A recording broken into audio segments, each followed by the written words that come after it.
Okay guys, here's the big one, all right? The question everybody's been asking for a long time, and I'm gonna tell you the answer right now. Why does entertainment and nearly everything else suck right now? Yep, I'm gonna go for it. Got a lot to get to. Since this is a pop culture channel, and we talk about pop culture and entertainment from the business side of the equation, that's what I focus on. That's usually the vein that I'm stuck in. We're still going to stay there, but this is going to cover and encompass a whole lot of different things. So you're going to want to stick around to the end of the video. Also, if this is your first time here, go ahead and subscribe to the channel, because if you like this, you're going to like everything else that's here. We've got a lot to offer, usually a little more humorous and a lot more oriented around entertainment. But for this time around, Grant and I, well, we're going to deviate a little bit from what we normally focus on. In today's video, specifically, we're still going to stick by our guiding principles. Again, focusing on the aspect of pop culture and entertainment. But everything we're about to get into can be applied to basically every part of your life now in the modern world, as the modern audience. So if the outside world and the politics of everything that's going on right now, and somehow the investment world and pretty much everything else seems to leak on in, you'll know why. Now, Grant, are you ready? Here we go. So first off, we're just going to start at ground level.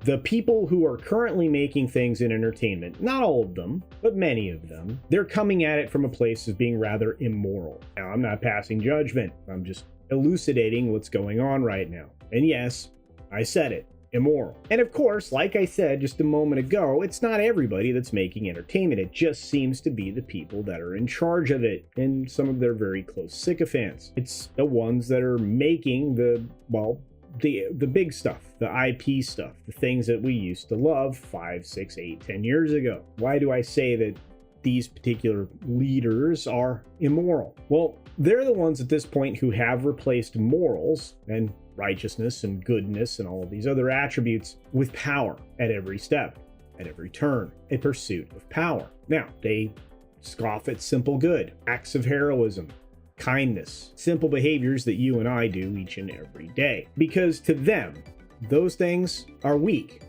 They don't advance their cause. Of course, as I said at the beginning of the video, this phenomena is not confined to entertainment, pop culture or otherwise.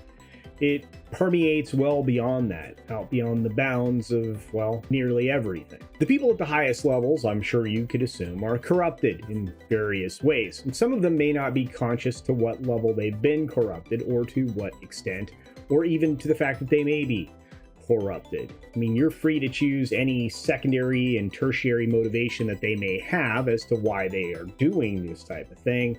But in the end, it's all about power. And of course, if it's not about power, it's about the pursuit of power, hence the Me Too movement, along with, well, Time's Up and pretty much every other movement like that, that's just basically designed to replace your group of people with the group of people that were already there. So to those ends, they will lie, they'll cheat, they'll steal, they'll destroy the concept of, well, law, established by the Magna Carta, which was actually celebrated recently on its anniversary just a day or two ago.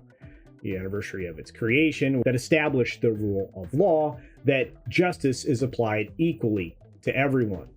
The same. Doesn't matter if you're a king or queen. It does not matter if you're president or prime minister. The law is applied equally. For whatever reason right now, that may ring a little more true than any of us would like to admit. They do all of this. They take and make all of these efforts for the acquisition and the consolidation of power. Then they take the power that they've been building and they apply that power to force their twisted will along to everybody. In the case of entertainment, they force their agenda items in your face. And from the lack of butts and seats on a lot of recent projects, would say that message is being roundly rejected.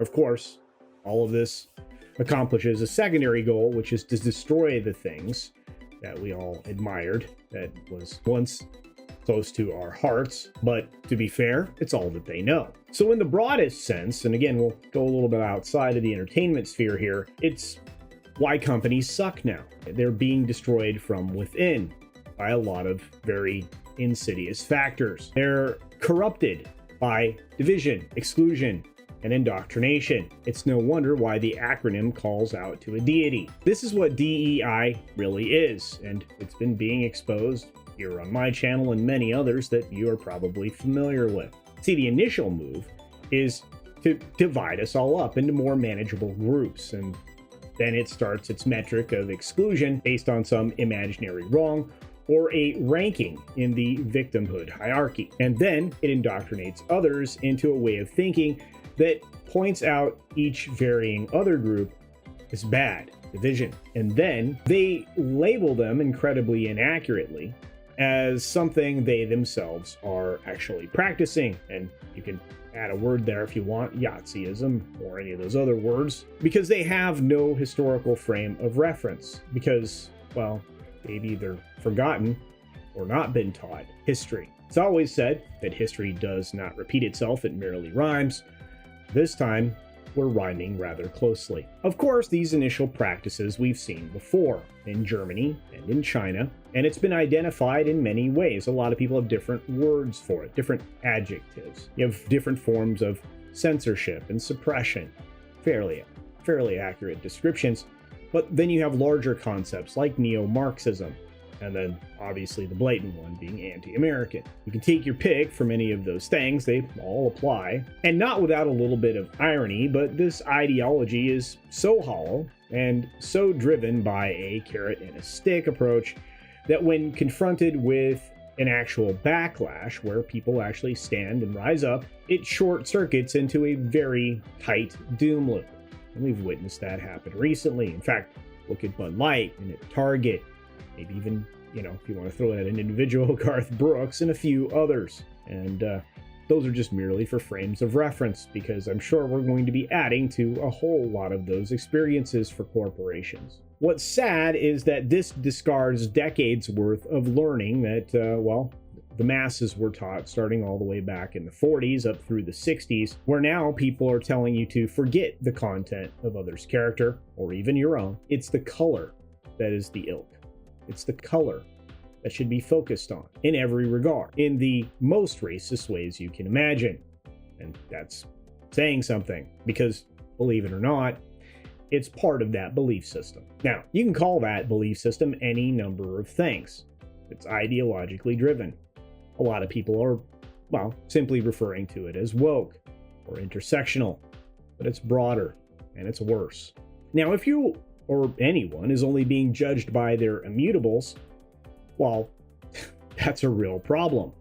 And what's worse is they are encouraging people to exchange their immutables for a resemblance of a personality or a sense of self, which is just really very sad, because you are well beyond what makes up your physical presence in this world. Color, religion, biology, everything that you are right now not allowed to discriminate against right now, at least under the laws of the United States, that's being actively encouraged, to the point where a major corporation had to get a little egg on its face this week because they fired somebody for being white.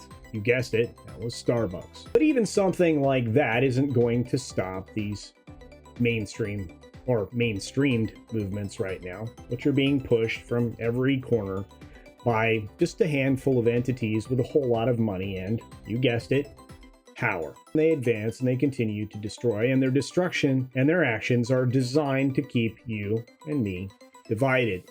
And they remove more of your freedoms along the way. I mean, consider all the things that you've lost simply since, 2001. Think of all the liberty you no longer have.